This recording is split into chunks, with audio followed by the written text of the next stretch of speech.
Iyon, ngayong araw ngay gagawa ulit tayo ng sausage din sa trabaho. Aring sausage na rin, turkey sausage. At ang ginamit kong karne din ay yung dinubon kong turkey noong isang araw. Yan yung white meat at saka dark meat, pinagsama ko na. At nilagay ko sa grinder ng isang pasada. Gagawa naman tayo ng kanyang pampalasa. Mayroon na ring 8,563 na asin. 4 na kutsarang asukal na pula, pwede din puti. Maglalagay din tayo ng 766 na pamintang durog-durog. 5 kutsara naman na rin ground sage. Gayon din karami rin ground thyme, 5 kutsara lang din. Kaunti lang na rin red chili flakes para may kaunting sipa. At bago ko nga rin haluin, naisipan kong lagyan ng bratwurst seasoning.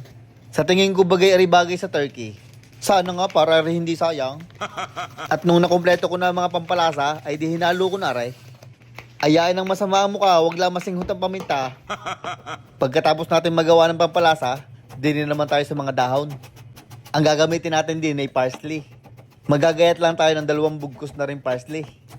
Ginayat ko lang rin ng pinong-pino, hindi ko na sinama yung mga tangkay. Bagos nilagay ko lang rin sa isang mixing bowl. Yan, lagi yung pinapansin, natulis lalo kong suko. Aret, ready ng ating mga sangkap para sa ating sausage. Pwede na natin aring haluin. Uunahin na nating ilagay aring giniling na pabo. Aring nga pala nilagay ko sa freezer ng ilang oras para madaling haluin. Pagkatapos noon, isinunod ko na rin mga pampalasa at saka aring mga parsley. Sabay akin na aring itinaas at sinimulan ko ng haluin. Papaikutin lang natin na rin ng kulang-kulang 7 minuto o hanggang ma-mix lahat ng mga ingredients.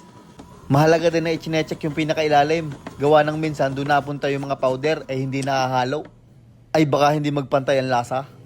At pagkatapos kong aring haluin, kumuha lang ako ng kaunti para akin titikman. Abay syempre atin muna ring lulutuin, kaya ilalagay ko muna din sa kawali. Nung kami nasa school, pagka rin tinitikman namin, aming pinapakuluan. Para mas matikman mo yung pinakalasa niya.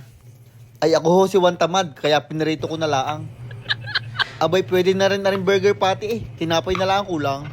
Siya hippie muna bago tikman. Abay ayos nga lasa na rin, kasarap.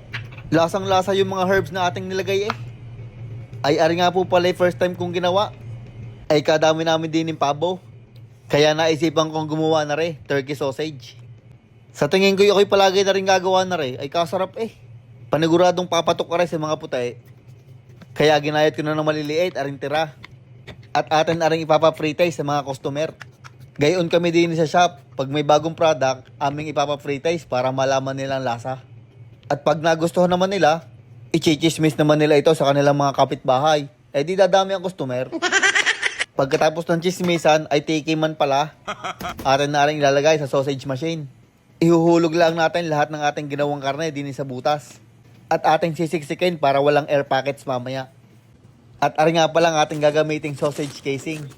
Ari binibili namin sa aming supplier. Ang bendahan na rin ay garne, nakataro. At nakalubog sa asin ang mga casing para hindi masira agad. At garne naman ang ginagawa bago ari gamitin. Tatanggalin lang ari doon sa net. Sabay atin aring huhugasan sa malamig na tubig. Ari hinuhugasan para matanggal ang mga asin at hindi maalat ang ating sausage. Binanlawan ko rin ng mga 3 beses. Ay kung inyong papaapatan ay bahala na kayo. Basta wag nyo lalagyan ng downy. Yan, ayos ng ating casing. Pwede nang gamitin. Ari nga palang casing na aking ginagamit ay hug casing. Ito'y fresh at natural casing. Kaya magiging itsura ng ating sausage hindi tuwid, medyo liko. Atin lang ipapasok aring casing din isang uso ng ating sausage machine. Ay wag ho sa akin at hindi ari kasya. At pag naipasok nyo na lahat ng casing, di sisimulan na natin paandarin. Ari may pinipindot lang sa may ibaba para umandar. Pero dadandahanin lang natin ang pagpindot para hindi mabigla. Ang paggagawa na rin nakakangalay din. Gawa ng aking padali din ay medyo kinakapakapako para magkakasin laki. Ang gusto ko sa sausage ay yung siksik, liglig at umaapaw. At yan, natapos nating ilagay sa casing ang mga karne. Oras na para tayo uminom ng kape. Ang walang kamatayang Tim Hortons. Sunod natin gagawin din atin na rin puputol-putulin. Susukatin ko muna bago ko pipihitin ng 3 beses bago ko putulin. Pinipihit namin yawn para pag pinutol, hindi lalabas ang mga karne sa dulo. At ang aking ginagawa, puputol muna ako ng isa at yun ang aking gagawin pattern. Para magkakasing haba ang mga sausage. At pagkatapos ng pihitan at saka putulan, pwede nang ilagay sa tray ang sausage at pwede nang ibenta. Ayos na ayos aray, lalo ngayon magpapaskaw. Ay iyon, hanggang din na lang ang ating video. Sana inyong nagustuhan. Shout out kay Kathleen Rivera from Hawaii. Miss ka na daw ng mister mo na si Kingsley. Shout out din sa aking idol, John Ray Casidsid. Kay Christopher Manibo Enriquez from Playa del Bulacan. Nitram Olive Zador from Padre Garcia. At kay Jason Salvador from Lipa City, Batangas.